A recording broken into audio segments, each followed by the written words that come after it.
is a working model of a demand pipeline that you can play with and learn some surprising things. If you haven't already done so, click on More and then Full Screen so you can see the whole thing.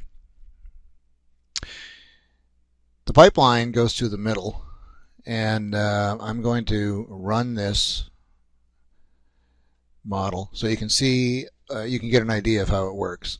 Notice the prospects coming through the pipeline and being influenced or not at various steps by you and other sources, eventually becoming a customer or not over here, and ending up leaking from the pipeline at some of the steps along the way.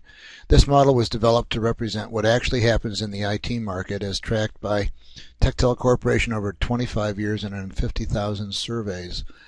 And it answers the questions: if we get the needle to move up or down by 20% at each one of these steps, each one of these 5 points, compared to competitors, what happens to overall sales? This is set by simply clicking once or twice on each needle to set it at the desired situation that you want to test. And then after that, you just say run again.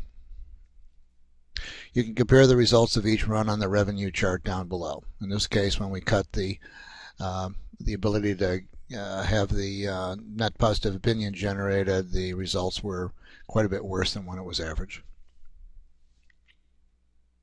Let's look at some examples. If we click everything back to average, this is the first line is going to be the red line. If on the other hand we say, well, what happens if the experience after all this is really good?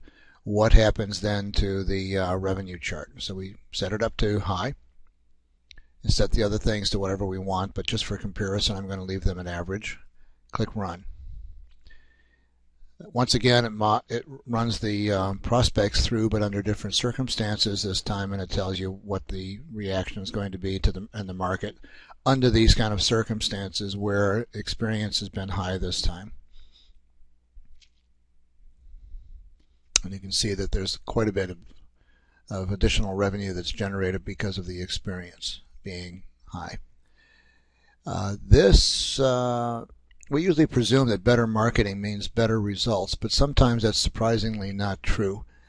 It is like an assembly line. And an assembly line, for example, like an assembly line, great marketing, for example, speeds up the prospect's learning of bad product experience as well as great product experience. And so if we have all of these set for average, but the product experience is low, what happens is we get all these marketing people, all these prospects coming through very, very efficiently and being dumped into here where they have a bad experience, tell each other don't buy anything more, and we get this kind of a terrible outcome.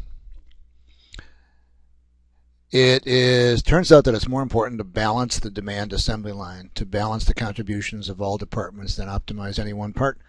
So play with this model to find out these dynamics, and in the course of doing that, the big picture thinking will show how you might start to think and speak in overall business strategy and objectives, balancing off the overall big picture. So have at it.